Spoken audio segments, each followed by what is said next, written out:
사실 저희가 한번 소송에서는 감정료가 뭐 3,500 정도로 너무 많이 나와서 이건 감정료가 너무 많다, 저희가 다른 감정인을 알아보겠다 해가지고 그 감정인을 찾아서 새로 감정료를 받아서 뭐 2천만 원의 감정을 진행한 경우도 있습니다.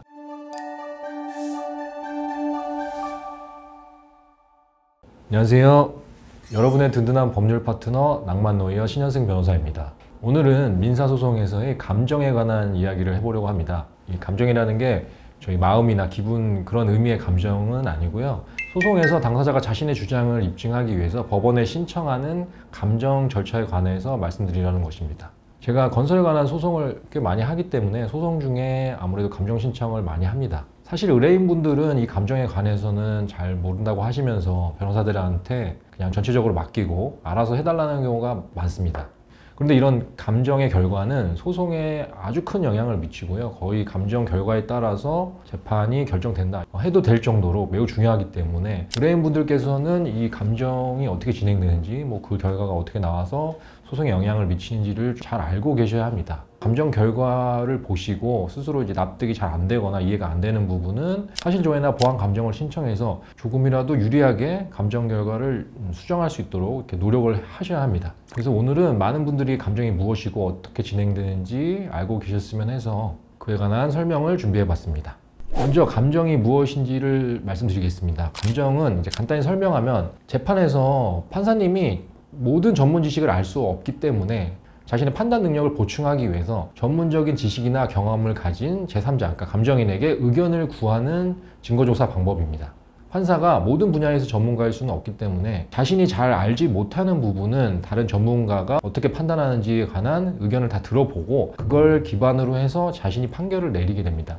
구체적인 예를 들어보면요. 먼저 건설소송에서 공사를 하다가 도급인과의 분쟁이 발생해서 공사가 중지됐고 결국 도급 계약은 해제된 상태에서 도급인은 수급인을 상대로 지체상금을 청구했고 수급인은 이제 못 받은 공사비를 청구하는 소송이 제기됐다고 보시면 이러한 소송에서는 결국 현재까지 그럼 얼마나 공사가 진행됐는지, 실제로 지체된 일자는 얼마인지 이런 사실관계가 확인이 돼야 판사님이 그에 대한 뭐 대금을 결정해서 판결을 내릴 텐데 판사님이 뭐 직접 현장에 가서 기성률이 얼마인지 이런 걸 산정할 만한 전문 지식이나 경험을 갖고 계시지 않습니다. 그래서 그런 전문 자격을 가진 건축사나 감정인으로 선정을 해서 그 감정인이 현장에 가서 기성고나 뭐 지체일자 이런 것들을 다 산정을 해서 감정서로 제출하는 거죠. 그 외에도 아파트 하자 감정 사건을 보면 원고가 신청하는 다수의 감정 사항 중에 실제로 하자가 존재하는지, 개별적인 하자에 대한 보수비가 얼마인지 이런 것들을 다 감정인이 판단해서 정리해 줍니다. 또 공사로 인한 소음, 진동 이런 걸로 인한 손해배상 청구를 할 때도 소음이 얼마나 큰지, 뭐 몇 데시벨인지, 얼마 기간 동안 그런 소음들이 발생했는지 관해서도 다 정리를 해서 줍니다. 또 상속이나 유류분 청구 소송에서는 상속 재산에 부동산이 포함되어 있으면 그 부동산의 상속 개시 시 당시 뭐 현재 아니면 현재의 시가를 다 산정을 해야 됩니다. 그리고 강제 경매할 때도 항상 시가 감정을 합니다. 이런 과정에서 계속 감정이 필요한 거죠. 또 의료 과실이나 교통사고로 인해서 그 손해배상 청구를 할 때도 치료비가 얼마가 나왔는지, 객관적인 치료비가 얼마인지, 그리고 그 사고로 인한 신체 장애율이 얼마인지 이런 것들을 보통 2, 3차 병원에 감정을 촉탁해서 맡기게 됩니다. 그리고 원고가 뭐 특정 서류를 이제 제출하면서 뭐 받을 돈이 있다 이렇게 소송을 제기했는데 보니까 그게 제가 사인한 서류가 아니라거나 아니면 뭐 제 도장이 아니다 이렇게 됐을 때는 인형이나 필적에 대해서 감정도 신청할 수 있습니다. 이렇게 다양한 사건에서 감정인이 지정이 되는데요. 일단 당사자가 어떠한 감정을 신청하는지 감정 신청서를 작성해서 법원에 제출합니다. 그리고 감정 신청서를 제출하면서 구체적인 감정사항 그리고 감정에 참고할 만한 서류들을 함께 제출합니다. 그러면 이 법원이 감정 신청서를 보고 이 감정을 채택할지 말지 결정을 해줍니다. 당사자가 신청을 했다고 해서 뭐 반드시 감정이 채택되는 것은 아니고요. 판사님이 감정이 필요하지 않다 이렇게 판단하시면 감정 신청을 기각할 수도 있습니다. 그 다음에 이제 감정인을 지정하게 되는데요. 건설 감정은 뭐 하자 감정, 공사비 감정, 건축물 피해 감정, 건축 측량 상태 확인 감정, 뭐 용역비 감정 등이 다양하게 포함되어 있는데요. 이러한 건설 감정은 법원이 감정 사항을 보고 법원에서 가지고 있는 감정인 후보군에 있는 사람들 중에 3명을 지정해서 그 후보자들로부터 각 후보자의 전문 분야, 경력, 그리고 이 사건에 대한 예상 감정료를 자료로 받습니다. 그러면 법원이 그 자료를 당사자들에게 다시 보내주고요. 당사자들은 후보 3명 중에서 누구를 감정인으로 지정해달라 이렇게 의견을 냅니다. 그러면 그 의견에 따라 감정인을 지정하는데요. 감정을 신청한 사람이랑 신청하지 않은 사람이랑 의견이 다르면 보통 감정을 신청한 사람이 먼저 감정료를 예납하기 때문에 신청한 사람 의견을 많이 따릅니다. 그런데 무조건 신청한 사람 의견을 따르는 건 아니고요. 제가 예전에 했을 때도 원고가 감정을 신청하면서 감정인 중에 누구를 이제 지정해 달라 이렇게 했는데, 저희가 그분을 하는 거는 저희한테 유리하지 않다고 생각해서 이제 그분에 대한 좀 조사를 해가지고 알고 봤더니 그분이 회사를 옮겼는데도 예전 회사로 서류들을 다 내고 뭐 이런 좀 실제 낸 서류랑 사실관계랑 다른 부분이 있어서 그런 부분을 지적하면서 그분은 선정되면 안 된다 했더니 저희 의견을 받아준 경우도 있습니다.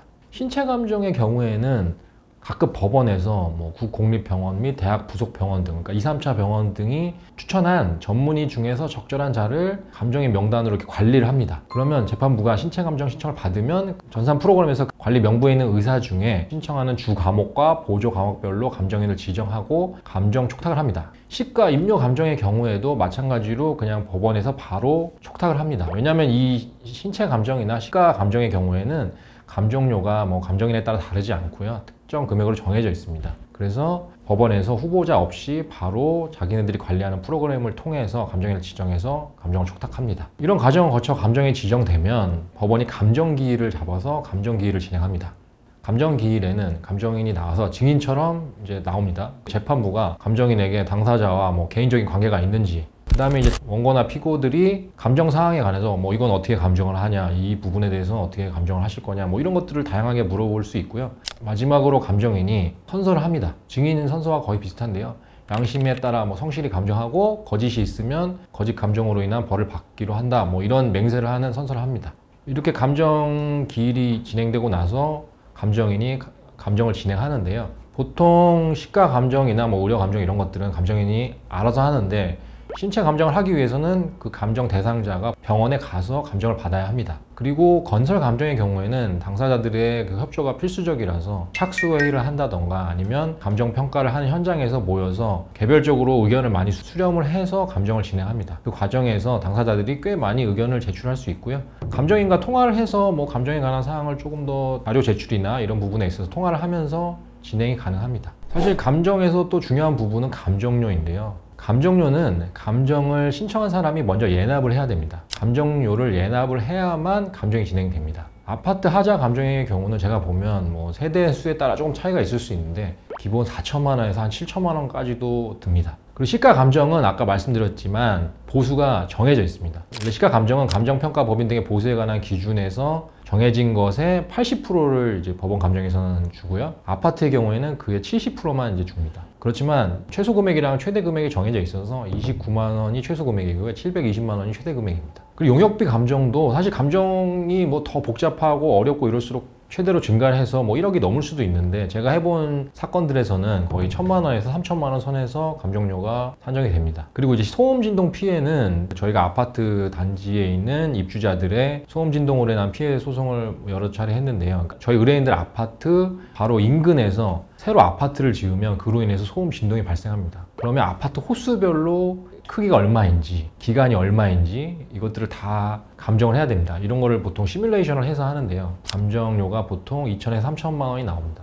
사실 저희가 한번 소송에서는 감정료가 뭐 3,500 정도로 너무 많이 나와서 이건 감정료가 너무 많다, 저희가 다른 감정인을 알아보겠다 해가지고 그 감정인을 찾아서 새로 감정료를 받아서 뭐 2천만 원의 감정을 진행한 경우도 있습니다. 이렇게 뭐 법원에서 꼭 정한 사람에서 할 건 아니고요. 너무 감정료가 많다 싶으면 본인이 찾아서 상대방이 동의만 하면 적정한 감정료를 책정하는 감정인을 다시 선정할 수 있습니다. 그 다음에 건축주가 도급계약을 체결했는데 그 완성된 건축물에 하자가 있는 경우, 하자에 대해서 감정하는 경우 보통 뭐 1,000만 원 이상은 기본적으로 들어갔고요. 많이 들면 3,000만 원까지도 나옵니다. 그리고 의료 감정 경우에는 2025년도에 감정료가 인상이 돼서요. 신체 감정은 과목당 80만 원, 진료기록 감정은 과목당 120만 원으로 인상이 되었습니다. 그리고 많은 분들이 감정을 하면 얼마나 걸리는지 좀 궁금해 하시는데요. 보통 감정 기일 때 재판부가 감정인에게 얼마나 걸리는지 확인을 합니다. 그러면 한 보통 3에서 6개월 정도 걸린다고 답변을 합니다. 근데 검찰 감정의 경우는 더 오래 걸리는 이유가 한 번 감정이 나온다고 그걸로 끝이 아니라요. 거기에 대해서 다시 다툰 내용의 뭐 보완 감정이나 사실 조회를 뭐 두세 차례 더 합니다. 그렇기 때문에 그 답변이 오는데 시간이 걸려서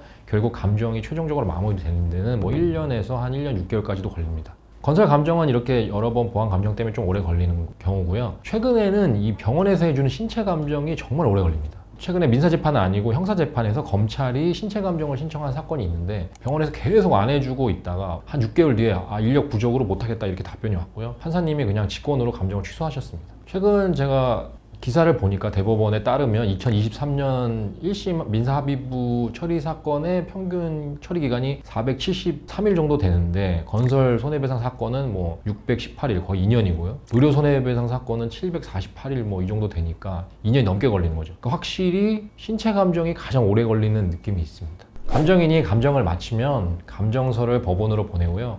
이를 당사자도 모두 받아볼 수 있습니다. 감정 결과에 대해서 이의가 있으면요, 보완 감정 신청이나 사실조회를 통해서 다투어야 합니다. 그러니까 사실조회는요, 감정인에게 이렇게 감정을 하셨는데 이런 뜻이 맞냐 다시 한번 확인할 수 있는 방법입니다. 보완 감정 신청은 조금 다른 방법으로 진행이 됩니다. 감정인의 감정 방법이나 판단에 대해서 다른 답변을 받기 위해서 대법원이나 뭐 다른 재판부의 판례나 뭐 논문, 특정 자료, 건설 관련 자료를 제출하면서 다른 자료들을 보면 이렇게 판단하는 것이 맞지 않냐 이런 식으로 다시 감정인에게 물어보는 것입니다. 실제로 감정인이 자신의 판단이 잘못됐다고 생각을 해서 다시 수정을 해서 보내주는 경우도 있고요. 아니면 내가 맞는지 틀린지는 나도 잘 모르겠지만 너네 방법이 맞다 그랬을 때의 감정 결과, 그러니까 그 손해액이 얼마인지 내가 산정을 해줄 텐데 그거는 법원에서 결정을 하는 게 맞다, 뭐 이런 식으로 답변을 오는 경우도 있습니다. 이렇게 사실 감정이 나온 다음에 사실조회나 보완 감정으로 다시 다툴 수 있다고 하더라도 사실 가장 좋은 방법은 감정 결과가 나오기 전에 저희가 의견을 잘 제출해서 그 감정서 자체에서 저희가 원하는 대로 결과가 나오는 것입니다. 그래서 감정을 시작하기 전에 어떻게 감정을 해야 하는지에 관한 의견, 그리고 우리 의견을 뒷받침할 수 있는 그런 참고 자료 등을 미리 충분하게 제출하는 것이 중요합니다. 그리고 마지막으로 소송이 끝나면 굉장히 많이 지급된 이 감정료를 누가 부담해야 되는지가 결정이 됩니다. 감정료는 원고가 미리 감정료를 냈지만 전부 승소한다면 나중에 피고에게 그 감정료 전부를 청구할 수 있습니다. 반대로 원고도 감정을 신청했다가 패소를 하면 자신이 예납한 그 감정료를 피고에게 청구할 수 없게 되기 때문에 자신이 다 부담하는 것으로 결론이 나는 것입니다. 그래서 다에게 감정료가 드는 소송을 할 때는 조금 신중할 필요가 있고요. 감정인 지정할 때도 원고나 피고나 모두 감정인을 지정해 달라고 의견을 제출하는 경우가 많습니다.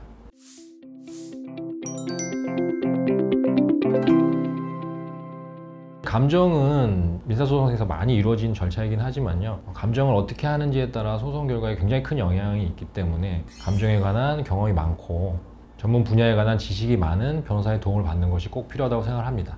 혹시 감정이 필요한 분쟁에 처하셨다면 오늘 영상을 잘 보시고요, 많은 도움이 되었으면 합니다. 구독과 좋아요도 부탁드립니다. 감사합니다.